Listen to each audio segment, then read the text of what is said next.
Hello everyone and welcome back to the Great Book of Grudges. My name is Nathan, and after yesterday's Lady and the Maggot DLC speculation, something instantly popped into my head on how we could have a Middenheim-based DLC with a potential Norsca rework. Now, this is going to be a bit different. It's going to be very different to that of what most Total War Warhammer fans are used to. However, the format has been done before in Three Kingdoms. So with all that being said, let's just jump into a DLC speculation of what I am calling the Wolf and the Hound. So the name is a bit different, mainly because rather than focusing on two characters, it actually focuses on two cultures. The Wolf obviously focusing around the Empire, more specifically Boris Todbringer and the Midlanders, the Cult of Ulric and so on, whereas the Hound focuses on a Cornate Norscan faction. Now, don't be too worried about the whole Cornate thing, as I'm going to expand on that a little further down the line in this video. But let's talk about Boris before anything. Boris is already in the game. He's playable if you use mods or you just confederate him,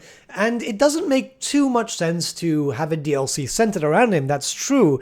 However, this wouldn't really be centered around him, but rather his culture, in a very similar way that we got that Three Kingdoms DLC, Fates Divided. For those of you who haven't played Total War Three Kingdoms, a DLC known as Fates Divided was released that further expanded upon already playable characters. This was Cao Cao and Yuan Shao, and basically added for a story point, kinda filled out their stuff, added new mechanics. It's something which I hailed as a very good DLC for Three Kingdoms. Keep in mind that Three Kingdoms had some pretty lacking DLC, this was definitely one of the best. And I honestly believe that if CA does something really good in another game, they should probably try to replicate that in one of the main active titles at the moment, because it's something that I think could work rather well. But let's jump into the Empire side of things so I can explain things a bit better. So staying on the Boris topic, Boris himself would not be payable, so you would not buy him with this DLC. In fact, what I do believe is that the patch that would come out accompanying this DLC would make Boris playable. This would be Boris in the most basic form, so we'd have all the unique voice signs. They'd probably add a few more given that, well, you know, you need a few more voice signs. He'd be able to be played with the basic Empire roster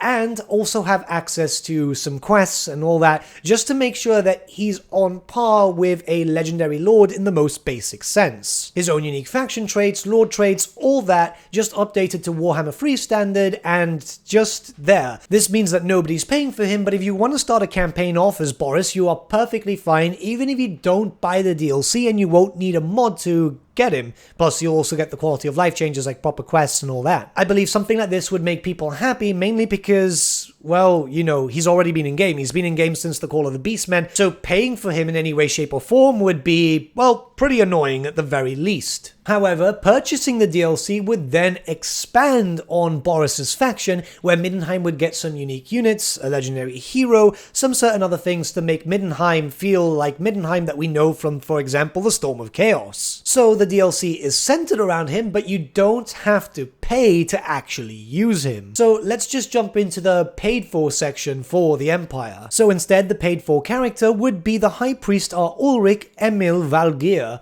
I'm not too sure how this would work, if he would be a legendary lord or a legendary hero, but I'm kind of following around the lines of legendary hero, because I'm not too sure that two legendary lords in the same location kind of works out well, because it adds to a bit of bloat. It's the same thing with Karl Franz and Volkmar, or say for example Vlad and Isabella. It would be cool if he was a legendary hero, but that's just me saying it. He's already got all these special abilities and rules that we can see from the tabletop. In fact, he's a pretty fun character. He was in 6th edition at the very least, and could work quite well as a supporting role for that of Boris Todbringer. Though mind you, a legendary lord function wouldn't be too difficult. Maybe if they had a new system where if you played as Boris, he would be a legendary hero, but you could upgrade him to a legendary lord, kind of like how you can switch around heralds for exalted demons. I don't know, I'm just spitballing some ideas here. But generally, a melee-based character, very similar to that of a warrior priest, but very specialized, and I do imagine that he'd get access to all the different prayers that the priests of Ulrich get, which we'll talk about later in this video. For a generic lord choice, we could get the Grand Master, which is a pretty interesting character as it's cavalry-focused. When it came to the Middenheim list, it was a specific one, the Grand Master, the Knights of the White Wolf. However, I don't think the Creative Assembly would do that, and they'd probably just make a generic Grand Master so it could be used thematically in different armies. So how this would work on the battlefield would be just being able to buff up cavalry quite heavy if you want a camp-focused army. If you want to just theme it, cavalry is a little bit better in Warhammer 3, and I imagine that it would get a little bit more buffed with this type of patching, just to make sure it's more viable. Plus, Grandmasters are kind of cool. They've got cool miniatures. At this point, it's just rule of cool. Though, mind you, if they want to theme it very heavily on Middenheim, rather than going for the Grandmaster, they could just add in a Archlector of sorts for the Warrior Priest of Ulrich, which would just add in the support role, essentially. It's just one of those characters which would have all these different types of buffs and so on, which we'll talk about later on in this video, and it does make a little bit sense, as if we go directly into the generic hero options, well, we've only got one option, which is the Priest of Ulrich. Again, this is a support hero, heavily armored, able to do a lot of damage in close combat, very similar to that of the Warrior Priest of Sigmar, because a lot of the Warrior Priest sects were very much the same. But I'd say that variety and theming is very, very important, especially for something along the lines of this style of potential DLC. And it would just add in a bit more flavor. Not only that, but a lot of people do follow certain other gods. Right now, a big issue with the Empire as it's represented in game is Sigmar, Sigmar, Sigmar. When it's not the case, there are many gods, and especially in different provinces, Sigmar is not the head god, especially Middenheim, for example, where they're all Ulricians. The prayers themselves can be found on screen right now, and these could easily be translated to skills, just like the Warrior Priest or the Patriarch. We've got Battle Howl remains in play until dispelled, or the Priest attempts to use another prayer. As long as the Battle Howl is in effect, the Priest and any unit he leads adds D3 to their charge moves. If the charge is failed, the extra movement is wasted, make a normal move towards the target as normal. Funny enough, this was actually very useful on the tabletop, however, it would be translated as just giving charge bonus to your troops, because simple enough. The next is Destruction. Every enemy model in base contact with the priest suffers a strength 4 hit. Again, translated very easily to an explosion. Very basic, but hey, it does damage. Next is Winter's Chill. All enemy units engaged in close combat with the priest or the unit he is with must take a leadership test. If failed, they suffer -1 to hit penalty in the next close combat phase. Please note this is not a psychology test. Again, very easy to translate. This was actually another good prayer in the tabletop too. I'm going to say as I'm reading through this, it's making me really nostalgic for a Storm of Chaos campaign. But let's get back into it. So again, easy to translate, as this would be an area effect debuff, which could reduce melee attack power for a unit, or just melee attack, weapon strength, depends really, but as you can see, easy enough to just bring in. And finally, Fury of Ulrich remains in play until it is dispelled, or the priest attempts to use another prayer. The priest and any unit he leads become immune to fear, terror, and panic. I'd say that this could just give the priest fear or terror for a short amount of time, because nothing really remains in play in Total War as it does on the tabletop. But easy enough, you can see the spells here, and I think that would be kind of cool. It does add to some variety, plus after I'm done with this video, I'm going to ask any of my tabletop friends if they'd like to play some Storm of Chaos, because yeah, I'm really getting nostalgic over this. In terms of units, there wouldn't be too much of new stuff, essentially, as the Empire side of things would be more of a flavor pack, like, say, for example, Atharion the Grim had with the Warden and the Paunch, which essentially means some reskins, but it could work out quite well, as it would use the same rig, it would use a lot of the same assets and animations. However, it's themed. It's actually quite good. I'd still say that this would work out quite well. We'd start off with the Tutor-Gen Guard, heavily armored units with great weapons, so you can imagine that they could do a decent amount of damage but also be relatively tanky. I'd say they'd be pretty high tier and be on par more or less as Zarguard, so they'd be pretty good.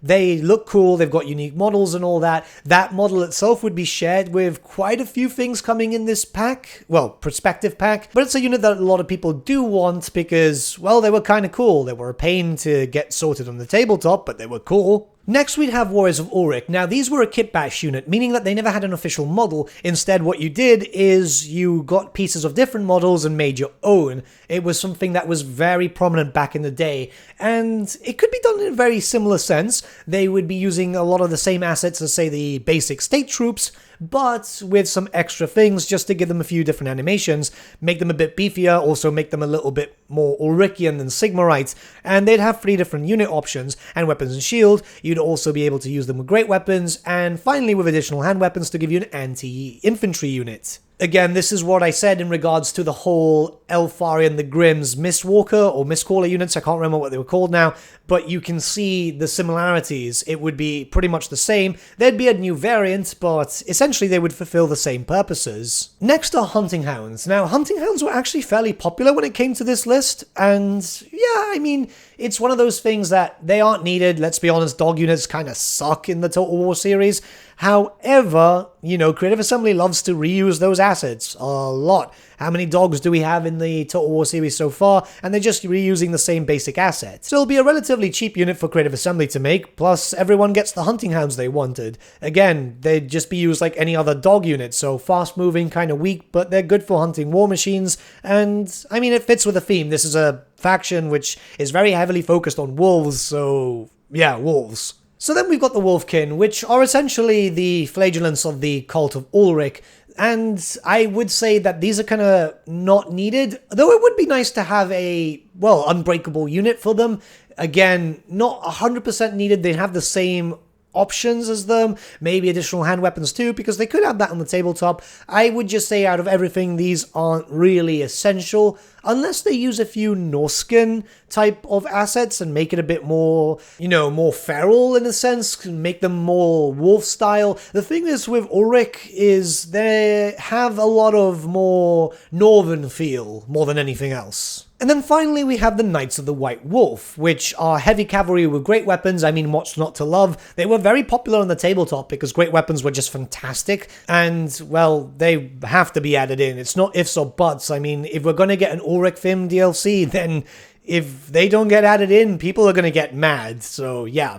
I mean, they just look cool. Cool factor's a big thing. I know many people who are interested in Ulrichian stuff who really want these and have been wanting these units for a long, long time now. So yeah, it wouldn't take too long to add in, I'm imagining, because it would use a lot of the same rigging as the Questing Knights too. Alright, so now we'd head to the Norsca portion of this. And, well, as expected, this would probably then come alongside a very hefty Norscan rework. So Norsca would get the most attention here. Now, since the release of Warhammer 3 and seeing how certain factions work, I do have an idea for a Norsca rework, though that's going to have to come down later down the line in a few days, as I'm collecting my notes and just trying to make sure it makes sense, because hey, if Creative Assembly don't take the idea, I mean, some modders might be able to. I don't know if it's physically possible, but we'll see in a few days. So the Hound portion of this, as you can imagine, is a Khornate faction, because, well, the Hound is Khorne. And the main reason why I'm thinking about this is because, well, there's a certain character from Norsca which would be very well fitting as a styled character. So we would have something other than undivided characters because, well, the current undivided system doesn't really work for Norsca, and, well, it could bring in a lot more flavor with possible options, because I still think that Norsca eventually will just become Tribes of the North or something. So it doesn't mean that they'll all be in Norsca, but it's just a few ideas that I've had, which would fit rather well. These are just suggestions, by the way, of course. So the character in question would be Eagle Stereobjorn. This is a Norscan High Chieftain of the Scalin tribe. So we've already got that tribe there, we're very much used to them, and, well, he's pretty cool. He's a Khornate leader, so this would be a dedicated Khornate faction, and he's been featured in a lot of lore, more specifically the Knight of the Realm novel by Anthony Reynolds, but he was also named in the Bretonnian 6th edition army book, which was the last army book for Bretonnia, and, I mean, he's just kind of cool. Like, it's generally just cool factor here. He's got some weapons and armor. We know about his two axes, Garma and Gorma. We also know that he wears very heavy Chaos Plate armor. We've got his possible location in Doom Keep, and, well, you know, he's so popular that people have modded him several times. The fact is that they've got a lot of lore to base around him. Well, yes, he would be mostly centered about Bretonnia. Since Bretonnia is an FLC, it makes sense to pin him against the Empire, plus the title is so good it just kind of rolls off the tongue, the Wolf and the Hound. So this would be a melee-based character, very powerful in melee combat. Think of him as a human Scarbrand in a sense. So he'd have similar faction traits and lord traits where he'd be able to regain movement as he does damage and wins battles and so on. I think that would work very well to keep it as a very aggressive Norscan faction. Now, some of you might be wondering what's going to happen, because right now the Demon Prince is at Doom Keep, and then obviously we've got Wulfric and Frog. Everything is very, very tight at the moment in Norsca. However, I do believe, because there was some data mining that suggests that the Demon Prince does get moved, and Ulrich could eventually become a pseudo-horde, and could be moved to, say, for example, Skeggi, which could fit rather well, because he is the Wanderer after all, and it frees up space to have Norskans in different locations, because one starting in Skeggi, which yes, Lorikson should be the one there, but I don't imagine that Lorikson would become a playable character. There's not that much to him. Whereas Eagle is pretty interesting, and he does have official art, which makes him stand out amongst the rest. Now, the reason why I'm going with a Khornate character is because it would be kind of thematic, because we know of Khornate invasions to Middenland, and it makes sense to make it a Norscan rather than, say, Valkyr, because Valkyr should be a Warrior of Chaos Lord, not a Norscan Lord. So obviously you can see this in a perspective of an Immortal Empires campaign, but when it comes to the perspective of the Realms of Chaos, he wouldn't be able to start in Doomkeep because the Demon Prince has it. So it could be some flavor there that, well, maybe Eagle is either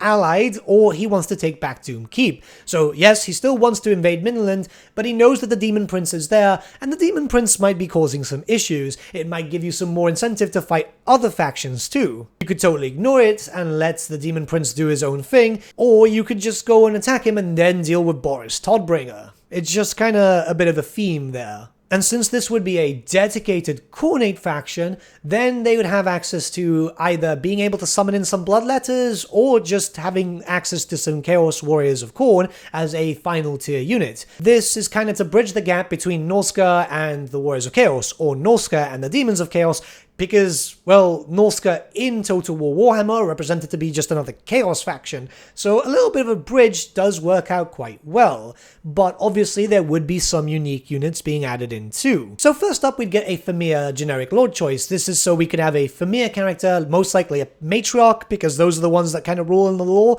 It would have access to spells, it would have access to decent melee damage, and it's something that people have been requesting for a long time. The main thing is just to add a few monster variants, because that way you have monster variants for, you know, monster armies. In terms of heroes, it could easily be just a Marauder hero. I don't know what they'd be called. A lot of people suggest Jarls, but that's more of a chieftain, so they'd have to have a different name. But, you know, it would use the same assets, it would use many of the same animations, it would have the same mount options, but it gives you a melee type of hero which isn't a skin wolf, so you can just play around and have more Norscan themed armies if you so wish. But getting into units, there's not really too much. Really, I will be honest with you, the Norscan roster's okay, it's just lacking on a few things. One of them would be the Marauders with bows. Yeah, I know, Chaos doesn't generally use bows, but it would be nice for the Hunter faction, because really that's what Norscans are, they're all hunters, to use some bows as a skirmishing type of unit just to add some extra support. I think some range would be nice, and I'm not saying high tier bows, I'm just saying kind of mid to low tier, just to add in a little bit more flavor, have them on foot, have them on, say, for example, horses maybe, just to add in a little bit extra, but just something very basic. For another unit, you could easily add in the Flayerkin, which is something which was available in the Storm of Chaos once again. These are Marauders that got sold off to the Skaven for experimentation,